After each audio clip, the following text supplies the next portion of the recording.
So you were interviewing Matt Beaudreau recently, and you guys were talking about masculinity, which I think there's a lot I've talked about before on the show. But one of the things he said on the show was that there's no such thing as toxic masculinity. Like masculinity in and of itself cannot be toxic. And discuss. And you disagree? I disagree. Okay, so I disagree. So you and I are very similar in many things, but then there's certain people we like to listen to that are different. Jordan Peterson, Matt Beaudreau. Jordan Peterson would be one that you do not like listening to. Okay. So, and I like listening. I listen to people that I don't like their perspectives on. Sure. Like I listen to Ben Shapiro pretty regularly. I listen to Jordan Peterson. Yeah. I'll listen to Bill Maher. Yeah. But one of the things that comes up a lot from guys like Matt Beaudreau and Jordan Peterson is a lot of I would say like traditional views when it comes to like culture, gender. Like it sounds very similar to kind of the teachings growing up. Like it's very similar to Christian culture, I feel like, which is why they're accepted a lot. But masculinity is a topic that comes up a lot that I have a lot. I think it's a heated conversation topic right now. But then I also think like there's a lot of guys like Jordan Peterson, Matt Beaudreau, Ben Shapiro that come out and like push back against the idea of like toxic masculinity, which I think is really interesting. But I'm curious what your guys' thoughts are on it first, just to get everyone, because I messaged you about the episode. You're like, oh, it was great. And then I was like, I have thoughts, you know? Yeah. But yeah. Yeah. Well, obviously, so for those who don't know, Eric goes through, produces the show, edits the episodes, and to commend you, you do a really good job at like, especially if it's my content or my channels that you're posting on, you don't take your perspectives into what my perspective would be, which I appreciate that. Like, so you I've still never like thought about it, but that's a good idea. Just start posting the Young Turks content on your page. Yeah. But you still posted, the clip and then messaged me. It was like, this is one of those ones that like I disagreed with. So, I agreed with Matt. I don't think like toxic. I think the phrase toxic masculinity is kind of weaponized in culture to like minimize the idea of manhood and to attack manhood as a whole, rather than parse what that means and subtract things that may have been, part of culture in the past that were disguised as masculinity, that at its true form really isn't masculinity.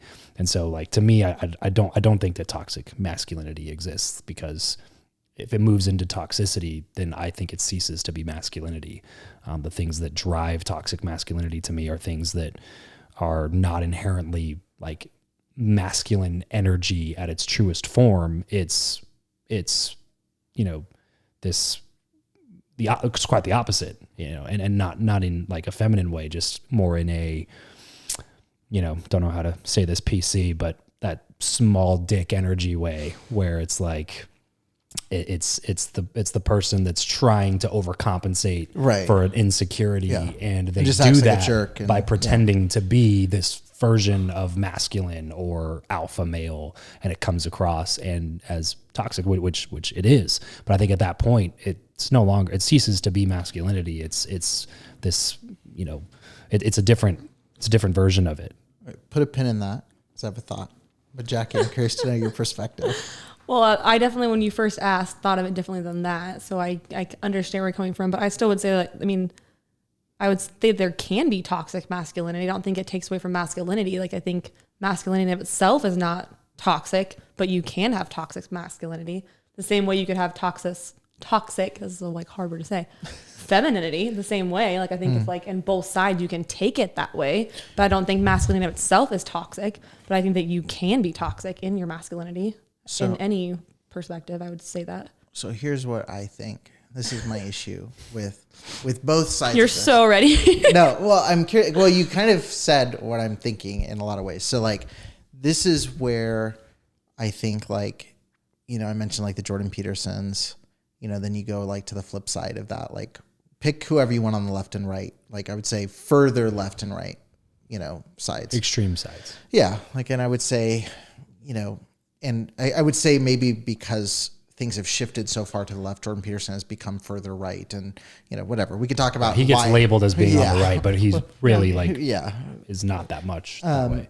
So I think the issue I have with the conversation surrounding gender and masculinity on both sides, like the Young Turk side, the far versions of both, is like it oversimplifies and takes for granted, I think, what those things are. So like masculinity, for example, like if you listen to like Matt Boudreau, like, he talks about, or Jordan Peterson talks about this too, like, the, young boys playing outside and getting in danger and like that's the view of what masculinity is.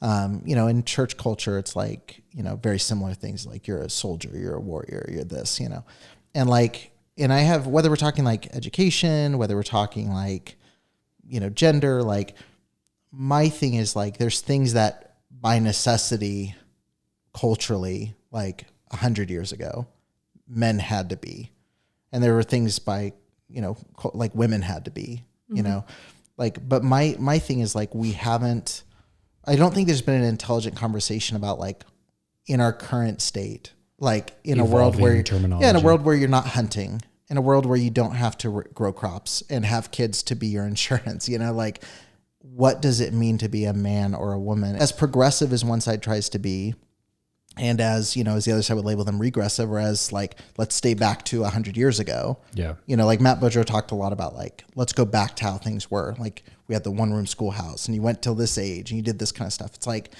both of those things are still rooted in this idea that there's this like binary thing of like, okay, you feel like you like theater, like you're a more feminine boy, or you like sports, you're a more masculine girl.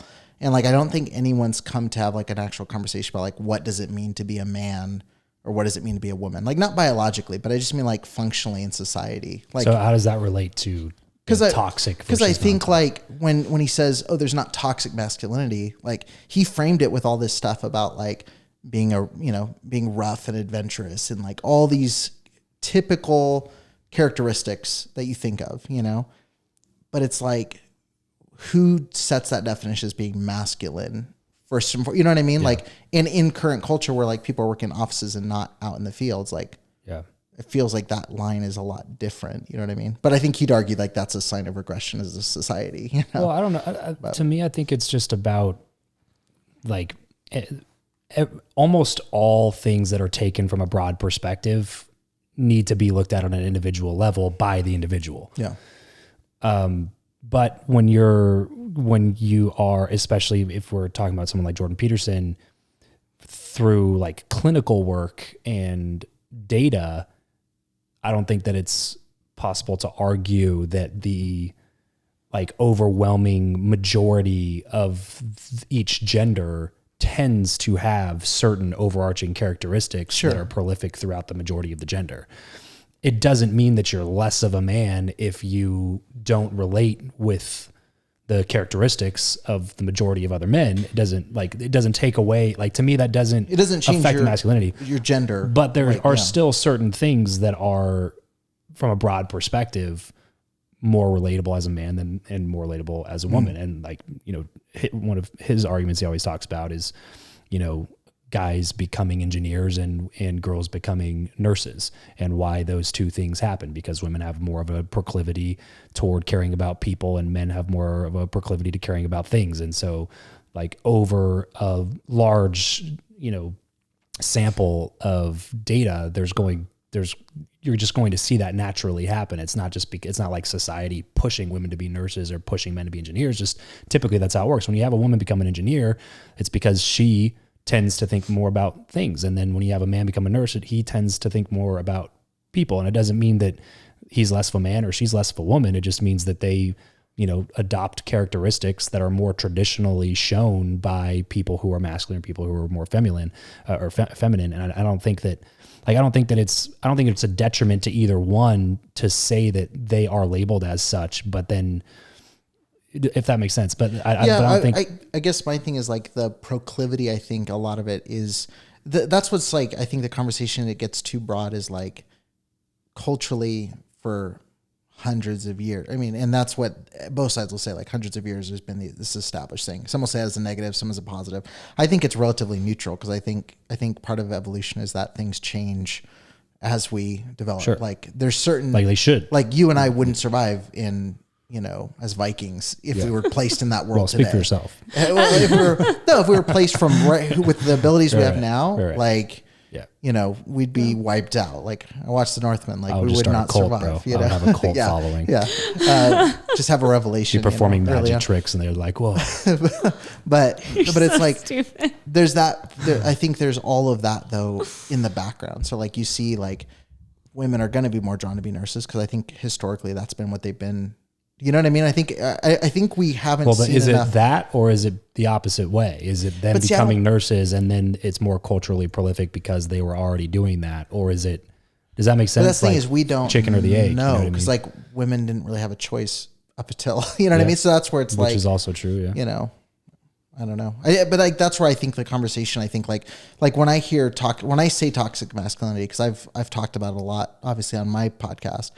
Like for me, I think there is this cultural expectation that men are naturally more uncaring, which I think is probably true on a lot of levels because they've had to be, given that men were almost every generation before ours always in wars, always having to freaking kill people. You know Even what I mean? like as recent as World War II. Yeah. So like that is that piece of it, but it's like that has not been without consequences. And I think like you see the stories of like men coming back from World War II who were by necessity taught to be more hyper masculine warrior. And then they came home and beat the crap out of their family. You know what I mean? Like to me, that's toxic. The toxic version of that cultural need for them to be that. Sure. It worked on a beach in a different country. But It doesn't work. The at home. argument, though, I think on the other side is that at that point ceases to be masculinity, like asserting aggression and authority when there's no need for that to come to that spot, and then doing it anyway is acting outside of what it means to truly be masculine. And that's like one thing that I like about what Jordan Peterson says and some of these other guys that are, you know, on a similar line of thinking, is that in a lot of the progressive culture, there's this push for men to equate weakness with kindness. And I think that push has been detrimental to what it means to be a man and what version of manhood is accepted in society. And the point that they make is like, it's not about being weak. It's about being strong. Actually, it's about being, the word that he uses all the time, it's slipping my mind right now. Well, Joe Rogan says the thing, it's better to be a warrior in a garden than a gardener in a war.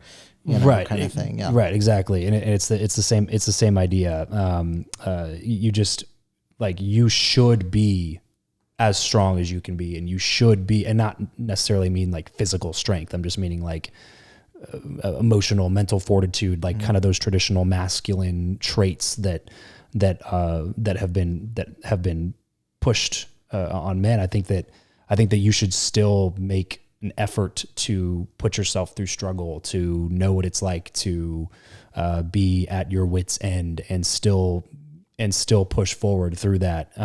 Formidable is the word that they use all the time.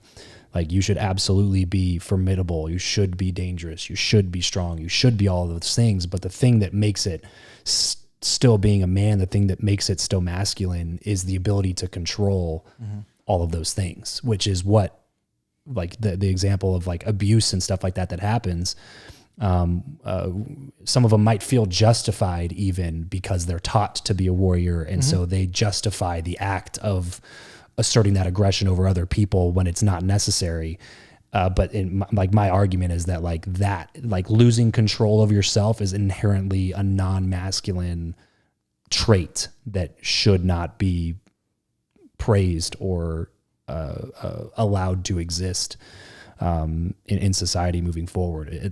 Does that make sense? No, To me, it's like, well, you should, but like the idea that like just being weak and nice, because like I told someone recently, like people, describe me as a nice guy. I think a lot of people that I know, but like recently it's just been kind of a realization where it's like, I don't know if I want to be known as like the nice guy. Not to say that I want to be known as, oh, that guy's a dick. Like that's not what I'm saying. That's what I've been telling people. I think there's a difference between being nice and being kind. Yeah. And I think that like just being like, oh, he's a nice guy. Just like, well, that like, does that mean like you don't stand for anything? You don't ruffle feathers? No. Like what? Like why are we pushing for just being a nice guy instead of pushing for being like someone who is kind, but also is formidable, who also is dangerous, or in some ways like people are like, oh man, like you can feel their presence when they walk into a room. Like you're not going to describe that person as like, oh, they're a nice guy, but they're probably the people that are doing the biggest things in the world. They're probably the people having the biggest impact, leaving the best legacies, impacting more people. Like they're probably the people that their family respects them the most. You know what I mean? Like they're formidable forces. They're not just like, I'm a nice guy. Versus being nice. Like it's like a good person. And that's where I think like, you know, circling back, like, I think it's all definitions, like, you know, because I can Semantics, see, like, when I listen to, you know, I think some people give Jordan Peterson a lot of shit, or people like Matt, or like, you know, Ben Shapiro, or whoever, fill in the blank. And like, I get where they're coming from, you know, and I'm all for like, if you're defining masculinity as like self-control, like I would love for that masculinity to be taught within a lot of churches. You know, I think that's solid. But like, I think I just always come back to like, I get really wary when like we assign traits to one, like having control and being kind is like a human trait. Like, you know what I mean? Like, and I think when you assign it to one more than the other, it's like, that's where I always am like, we have to define the context it first, of each of our human experiences too, because like I was the athletic one that like played sports and, you know, tackle football and like all that kind of stuff. I played like flag football. Okay. I was the center actually. I did play flag as well until we went tackle. And we didn't have much of a season either, but anyway, like there's personality differences at its core. Right. Yeah. And it doesn't make either one of us more or less of a man, but I would say that like overall the energy is still like, even people that don't, it's big dick energy is what you're saying. As opposed exactly. No, it's still like, but it's still rooted in feminine energy or rooted in masculine energy. I think there's characteristics that are assigned to both, and nobody is ever just one of those things. No. We are all a mixture of feminine energy and masculine energy. Men tend to be more masculine than feminine. Women tend to be more feminine than masculine, but a mixture of the two or combination of them doesn't make you any less of a woman or less of a man. Oh. It just is who you are. And that would be my question is, why does it in society, why does that make it bad that you have feminine traits? Or if those are like, why is that why do you take that and get defensive of that? Yeah. Like, that's what I don't understand is like, cause you shouldn't. In the same sense for a woman too, like why me working out and looking buff is like, oh, like that's a bad you're thing. In better shape than me. Yes. No, I'm just saying, like even that sense too, like because you don't like playing sports. I like playing sports. Yeah. So like, why is that a bad thing? Well, I think it's how it's presented. Like, you know, cause I remember, you know, growing up, I remember when me and Tara started dating, like there was a guy on staff who was like one of the assistant pastor people. And he was like, oh, Eric's so emotional, like so feminine, you know, like, so why is that a bad thing? Right. Right. Well, I mean, it's true. Yes. But no, but it's like, like, I think that's one of those things where like, I think there's a lot of that. Like, again, I don't think that's necessarily a overtly feminine thing. I think men historically have been taught to shut that part off, but like men are just as emotional. You know what I mean? Like men are emotional, women are, I mean, you look at Donald Trump, you know, who's like the alpha male sales guy. It's like, he's very emotional. Yeah. He just wears it. He doesn't cry about it, but he's very emotional with like how he tweets about stuff, response to stuff like, you know, on the flip side, like you've got people like, you know, a Hillary Clinton who's like a stone cold killer, you know, but she's also like has this, it's like, to me, it's like always goes back to that thing of like, I think cultural expectations can become toxic. Like, I think that's where, you know, like where for me to be a good Christian soldier boy, it was like, you got to shut off your emotions, you know? And like, to me, that's where it becomes toxic, because I think ultimately it's a culturally defined term. And that's always going to have the potential, like, to become this extreme, you know what I mean? This extreme version of it. I don't think inherently it's bad. Yeah. And I don't think I don't get offended when someone says, like, I'll be the first to say, like, I'd rather do this than that. And like, that's more, you know, but I think growing up, people hear like you have to be, and I think there's a lot of people overcompensating and being like, "Well, I'll just beat the shit out of my friends to show I'm the most manly." You know, Yeah. Right. And that's what I'm saying. I don't think that is the manly thing. Yeah. You know, if manhood is self-control, Yeah. then I want that to be far and wide. well, I think that, but I think that I think is the what like people like Matt or Jordan or some of these other people are trying to point out is like, it's not all of these like beat people up and do it like act like you're a 13th century Viking or something like in modern day. Like, there's a push for that for some people, though. and there are, and I would say that I think those people are dead wrong about it. Like it's the fact that you have the ability to do something, but you're not going to do it because you have control over yourself and the discipline and the fortitude to be able to move past it and do something different or make a different decision. I think like that is inherent. I think that is a more of a like should be put out as more of a masculine trait, just based on like the pure like physicality of a guy. Yeah. You know what I mean? Like you have to be able to control that side of yourself. But my point, like the reason that I don't like the term toxic masculinity is that it gives like the far left social justice warrior type person to like fuel to try to like put out any sort of masculine energy. Well, it's easy to vilify men, exist. period. Right, exactly. That's my point. It's like it's easy for them to wage war on manhood in general and take all signs of being a man and then go toxic because toxic masculinity exists. Yeah. We don't have enough time to parse through what that means. Like but you're if mansplaining this to me. But if you're, in the gym all the time and you like driving fast cars and hooking up with girls and like you like doing all this stuff, like you're just toxic and there's nothing good about you and you should just be okay with having spaghetti noodles for arms and like sitting in your office and like taking orders from your boss and letting your woman schedule your life out, and like that should be what you are. And it's like, you can't just attack all of manhood and masculinity because there have been historically a bunch of people who've gone to an extreme version of it and stepped outside of what I think it truly means to be masculine.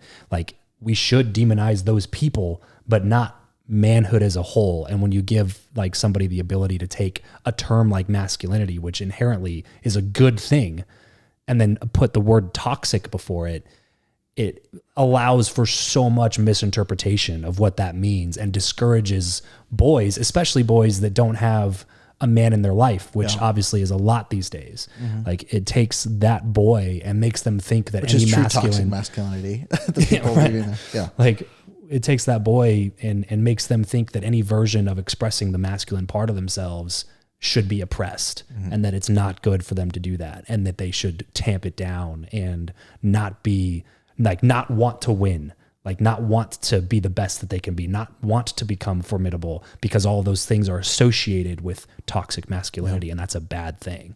So I that's why I kind of have a problem with that, is because it takes something inherently very good, masculinity, and then turns it into something that is, like I said, easily misinterpreted, especially if you are growing up, like I said, without a dad, inside of a culture that's very much on the left. Or like, just in general, like, and that's the issue with labels in general. Like even like social justice warrior can shut down conversations so quick. Any of these things, like it's difficult, but I think at the end of the day, everyone should just man up. It's all, get over it. It's all individualistic. Is the point, is like, that's what we started the whole conversation by saying, that is like, it's hard, impossible even to paint with a broad brush across genders and ideologies and contexts and perspectives. And I think that's largely the problem with most of what happens in society, is the labels, the buckets that puts you in. It messes with your ability to think for yourself, messes with of what you view as being right and wrong. And the more we like proliferate that type of thinking, I think it's just going to act as a cancer to younger generations that are coming up, because they won't be able to parse it out. That's why I think you have a generation of boys coming up thinking that what they're doing is manhood, but it's not at all.